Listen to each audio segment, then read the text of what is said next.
On se retrouve dans cette vidéo pour parler d'organisation, de planning d'emploi du temps, de planification, de tout ça. Je pense que si ma mère regardait cette vidéo, ce qui n'arrivera pas parce que en ce moment son iPad marche plus, donc elle regardera pas cette vidéo, mais si elle regardait cette vidéo, ça la ferait beaucoup rire parce que je pense que la petite fille qu'elle a laissée quand j'avais, enfin je dis petite fille, mais la fille qu'elle a laissée quand j'avais 19 ans, était à des années-lumière de ce que je vais vous raconter dans cette vidéo aujourd'hui. Je vais vous parler notamment de comment organiser sa vie et pourquoi organiser sa vie, parce que première chose qu'on peut se dire, le premier truc qui nous vient, en tout cas moi le truc que je me disais pendant des années et des années et des années, quand on me parlait d'organisation, de planification ou de quoi que ce soit du genre, mon premier truc dans ma tête c'était « Ah non, je valorise trop ma liberté ». Je suis quelqu'un, si vous voulez, la liberté en termes de valeur, c'est une valeur assez importante pour moi. Liberté, autonomie, indépendance, c'est des valeurs très importantes pour moi dans ma vie. Et d'ailleurs, ça me vaut très souvent de passer pour quelqu'un de libéral dans mes choix politiques, alors que pas du tout. Du coup, vous comprenez bien que moi aussi, ce raisonnement, je l'ai eu, et je dois vous dire que à l'usage, et j'ai une trace hyper chiante sur mes lunettes, je sais pas du tout, je pense pas que vous la verrez d'ici, mais moi je la vois, donc je vais la nettoyer. À l'usage, je me suis aperçue que, en réalité, planifier, organiser, bloquer son emploi du temps, c'était un moyen de gagner en liberté. Je sais que c'est contre-intuitif, parce qu'on se dit, si je me mets des contraintes, forcément, je vais me sentir moins libre. En fait, c'est complètement l'inverse. Pourquoi ? Parce que quand vous n'avez pas de contraintes, quand vous mettez pas de planification, quand vous vous organisez pas du tout, quand vous laissez votre emploi du temps filer, en fait, ce qui se passe, c'est que votre emploi du temps, il va pas être choisi par vous, en fait. Il va être choisi par tout ce qu'il y a autour de vous. Vous allez dire oui à ci, oui à ça. Il y a machin qui va arriver, qui va dire tiens, est-ce que je peux passer ? Il y a truc qui va dire tiens, est-ce que tu peux passer m'aider à faire ça ? Il y a, je dis pas qu'il faut pas aller aider ses potes, hein, mais voilà. Il y a tout un tas de trucs qui se mettent là, finalement tel imprévu qui se rajoute et tout ça, qui fait que, en fait, votre emploi du temps, il est rempli par le monde extérieur, par les circonstances, par peut-être aussi vos tampons émotionnels, parce que tout ça c'est assez frustrant si pour vous la liberté c'est super important et qu'il y a des gens qui prennent de la place dans votre emploi du temps, un peu en s'imposant ou un peu malgré vous, sans trop que vous ayez de contrôle dessus, vous allez être frustré et typiquement quand on est frustré, on utilise ce que moi j'appelle les tampons émotionnels, c'est-à-dire des moyens de s'échapper de cette frustration en mangeant, en fumant une cigarette, en allant sur Netflix, en achetant des produits sur internet, en faisant toutes ces choses-là qui donnent de la satisfaction immédiate. Donc, c'est exactement l'inverse en fait. Si vous avez des choses qui sont importantes pour vous, pour votre liberté à vous, il y a des trucs que vous avez envie de le faire parce que vous avez envie de faire ce que vous voulez dans votre fichue vie, et que vous le mettez dans votre emploi du temps et que vous le planifiez, vous allez gagner en liberté en fait.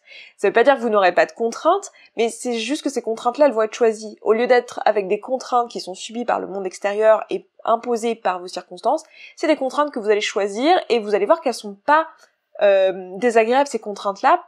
Alors bien sûr, il y a toujours à chaque fois qu'on essaie de faire quelque chose, qu'on veut faire quelque chose, plutôt que de laisser notre cerveau vaquer à ses occupations et nos émotions partir dans tous les sens, à partir du moment où on veut se mettre à faire un truc qui demande un minimum de concentration, un minimum d'effort, oui, il y aura toujours un inconfort émotionnel, mais la grande différence, c'est que cet inconfort, il sera pour faire un truc qu'on a vraiment envie de faire. Donc ça peut être, j'en sais rien, passer du temps avec sa famille, ça peut être aller au sport, ça peut être, je donne toujours des exemples un peu génériques de développement personnel parce que voilà, j'ai que des exemples génériques en tête, mais ça peut être des choses vraiment juste importantes pour vous que vous ne feriez pas sinon, et ça peut être très bien regarder un film, je sais pas, ou lire tel bouquin, ça fait des mois et des mois et des mois qu'il est dans votre pile de trucs à faire et que vous ne faites pas.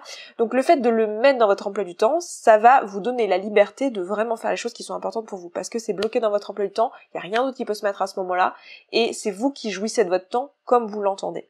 Je vous remettrai ici en lien la vidéo que je vous avais faite sur le temps, sur le fait de pas avoir le temps, et je vous parlais de ça, je vous parlais du fait de choisir en fait ce qu'on veut faire de son temps et de le choisir en conscience et d'avoir une idée un peu de qu'est-ce qui se met dans notre emploi du temps.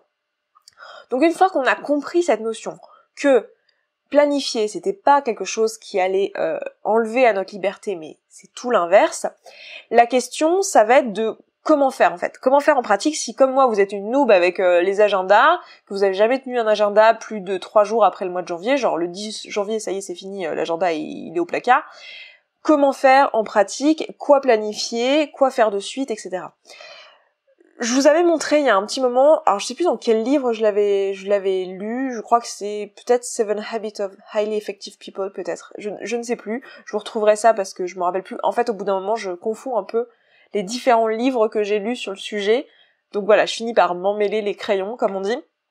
Donc je vous mettrai le diagramme ici, le petit schéma, mais en gros, dans toutes les tâches que vous avez à faire dans votre quotidien, vous avez des choses qui sont urgentes et vous avez des choses qui ne sont pas urgentes. Et vous avez des choses qui sont importantes et des choses qui ne sont pas importantes.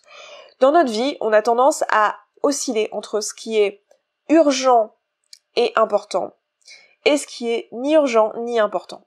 C'est-à-dire qu'on va être tout le temps dans le stress de faire ce qui est urgent, ce qui doit être fait maintenant tout de suite et ce qui est hyper important, ce qu'on peut pas laisser de côté. Et une fois qu'on a vécu ce stress, on est tellement fatigué de ça qu'en fait on va aller directement dans le tampon émotionnel, dans l'activité qui va être ni urgente ni importante. Donc typiquement les activités de distraction.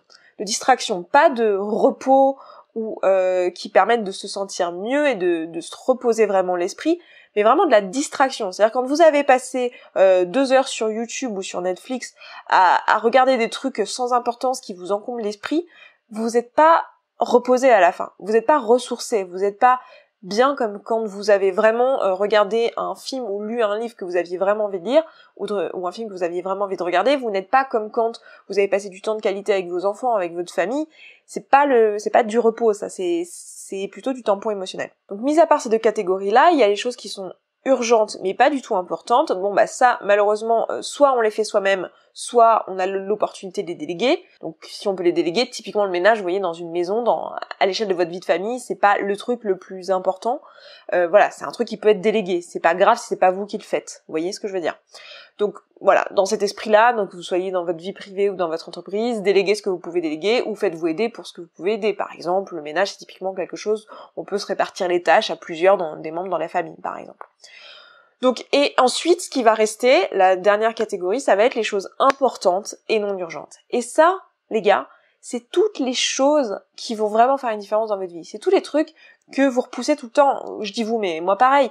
Donc tout ce qui concerne votre santé, par exemple, vos relations amoureuses, votre relation de famille, ou vos liens avec votre conjoint, avec vos parents, avec vos enfants, enfin toutes ces relations amicales, amoureuses, les vrais liens humain. Ça, c'est quelque chose sur lequel on ne capitalise pas, on repousse tout le temps, on se dit bah quand j'aurai le temps, plus tard, et finalement on se retrouve à jamais prendre le temps de faire ces choses-là. Donc ça va être toutes ces choses-là, ça va être tout ce qui concerne notre santé, donc tous les trucs qu'on repousse, comme le fait de manger sainement, le fait de faire du sport, le fait de s'occuper, je sais pas, d'aller faire des examens, on sait qu'on a un truc de santé qui mériterait, je sais pas, je pense le premier truc qui me vient, c'est aller faire son frottis, vous voyez, ce genre de truc, c'est ce genre de choses sur lesquelles on repousse constamment. D'ailleurs, si vous êtes concerné, allez faire votre frottis. Et ben ces choses-là, c'est justement ça qu'il va falloir planifier. Si vous avez vraiment envie de faire ce qui est important pour vous dans votre vie et de vous créer une vie où en fait vous êtes satisfait par ce que vous faites, parce que vous n'êtes pas constamment dans l'urgence ou dans le tampon émotionnel, mais que vous êtes en train de vraiment faire les choses importantes pour vous, ben ces choses-là en fait, il n'y a pas 36 000 solutions, il faut les planifier. Parce que sinon, vous aurez toujours des choses urgentes qui prendront le dessus. Typiquement, comme je vous disais en début de vidéo, un ami, une amie qui se rajoute dans l'emploi du temps, qui a besoin d'un truc. Si vous n'êtes pas disponible, si vous avez dit, bah je suis désolée, de telle heure à telle heure je peux pas, par contre, j'ai du temps disponible à telle heure, ou le lendemain, ou le surlendemain, bah voilà, et votre temps il est quand même bloqué, et vous avez ce temps-là que vous accordez à vous, ou à vos projets, aux choses qui sont vraiment importantes pour vous. Comme par exemple le fait de dîner avec votre famille. Enfin, là je parle très souvent de projets, etc. parce que moi ça me parle beaucoup, parce que je suis entrepreneuse et parce que j'adore ce que je fais et parce que j'ai 12 millions d'idées à la seconde. Mais ça s'applique aussi au niveau de la vie de famille. Et d'ailleurs je l'applique moi aussi, c'est-à-dire qu'il y a des heures de la journée où mon téléphone est éteint et où c'est que du temps que je consacre aux personnes avec qui je suis, aux gens que j'aime. Donc voilà, ça c'est quelque chose qui va être important de planifier et de mettre dans un emploi du temps. Si vous le mettez dans un emploi du temps, si vous vous dites, voilà, par exemple, je sais pas, j'ai tel projet à long terme, ou j'ai telle chose qui est importante pour moi à l'échelle de ma vie de famille, ça va me prendre tant de temps par jour. Si vous le bloquez dans votre emploi du temps, si vous le découpez, si vous dites, voilà, ça va représenter tant de temps par jour, ou ça va me demander tous les mercredis, ou tous les samedis, ou tous les vendredis, ou je ne sais quoi, et que vous le bloquez dans votre emploi du temps, vous allez être sûr de pouvoir le faire. Et ça, c'est la liberté. C'est la liberté d'utiliser votre temps comme bon vous semble vraiment, comme c'est vraiment important pour vous. C'est le fait de vous être dit, ok, ce temps-là, je vais l'utiliser pour faire telle chose qui est vraiment important pour moi. Après, en pratique, comment faire ça? Bah, vous avez plusieurs solutions. Soit vous utilisez un agenda électronique, soit vous utilisez un bullet journal, soit vous utilisez un agenda traditionnel. Mais voilà, vous avez plein d'outils à votre disposition. Je pense que c'est à vous après de trouver ce qui vous parle le plus, ce qui est le plus logique avec vous, ce qui vous conviendra le mieux. Mais vraiment, faites l'expérience de juste bloquer votre temps pour les choses importantes pour vous. Donc ça peut être juste, choisissez un truc, par exemple la lecture. Vous allez peut-être vous dire, non mais je le ferai quand j'aurai le temps, je le ferai tous les jours, à un moment de la journée, je prendrai le temps à un moment de la journée, lorsque spontanément ça me viendra en tête. Et en fait le truc c'est que, regardez, c'est ce que vous faites probablement. Et quand je dis vous, je l'ai fait aussi par le passé, hein, mais c'est ce qu'on fait. Et en fait, qu'est-ce qui se passe en pratique? En pratique, c'est pas fait. C'est pas fait parce qu'il n'y a pas un moment de cette journée où on s'est dit non mais en fait là je le fais et il n'y a pas de question à se poser. C'est pour ça que planifier, ça va vraiment vous donner cette liberté-là, de vous dire bah je sais pas si pour vous c'est super important de faire un truc, bah mettez-le au moins une fois dans votre semaine, faites-le et voilà. Et une fois que le moment est venu et que vous arrivez au moment de votre journée, au moment de votre semaine où c'est planifié, la question ne se pose pas. C'est-à-dire que vous vous donnez aussi une liberté mentale parce que ce qu'il faut voir c'est que si vous avez tout un tas de trucs que vous comptez faire dans votre journée, vous avez le temps pour ça. Vous vous êtes dit non mais je vais le faire avec spontanéité au moment où ce sera le plus agréable pour moi, au moment où j'en aurai le plus envie. En fait le truc c'est que vous allez aussi rester avec un brouhaha constamment de vous dire tiens, je pourrais faire ça, ah oui non mais je pourrais aussi faire ça, ah non mais est-ce qu'il vaut pas mieux que je fasse ça? Et du coup, soit vous allez être submergé par plein de choses que vous avez à faire ou vous avez envie de faire et vous ne saurez pas par quoi commencer, soit vous allez avoir ce brouhaha qui va vous proposer de faire plutôt des choses de l'ordre du non urgent et non important. Parce que ce sera toujours plus facile que de faire quelque chose, même quelque chose d'important pour vous, mais de faire quelque chose qui demande un petit peu d'effort. Et généralement, les choses vraiment importantes pour soi, elles demandent un peu d'effort. Manger sainement, faire du sport, lire, bosser sur un projet, tout ça, ça demande de sortir un peu de sa zone de confort, ça demande un minimum d'effort, beaucoup plus que allumer la télé ou manger du chocolat, par exemple. Donc, l'idée de planifier, c'est ça, c'est de pas laisser l'opportunité à votre cerveau de vous faire un brouhaha et de justement rajouter à votre liberté parce que la question se pose pas. C'est planifié, c'est comme ça, point barre. Tout comme moi, la question se pose pas quand je vais au restaurant, même si je vois de la viande sur la carte, la question se pose pas, c'est acté dans ma tête. Il y a pas ce brouhaha en permanence. Tiens, est-ce que je prendrai de la viande, est-ce que j'en prendrai pas, est-ce que j'en prends, est-ce que j'en prends pas. La question ne se pose pas. Bah là, c'est exactement la même chose et ça, c'est une grande liberté, vraiment. Donc, écoutez, je m'arrête là. Je vous embrasse, je vous souhaite une excellente fin de journée et puis je vous dis à la prochaine. Ciao ciao. Pour moi, l'indépendance émotionnelle, c'est le fait de ne pas dépendre des circonstances et des autres, parce que les autres font partie des circonstances. Je vous le rappelle qu'on ne peut pas contrôler ce que font les autres, ce que pensent les autres, ce que disent les autres. Ça fait partie des circonstances, des choses qui sont indépendantes de nous, qui ne dépendent pas de nous, sur lesquelles on n'a pas le contrôle. Pour moi, l'indépendance émotionnelle, c'est le fait de ne pas dépendre de ces choses-là pour se sentir bien ou mal. C'est-à-dire,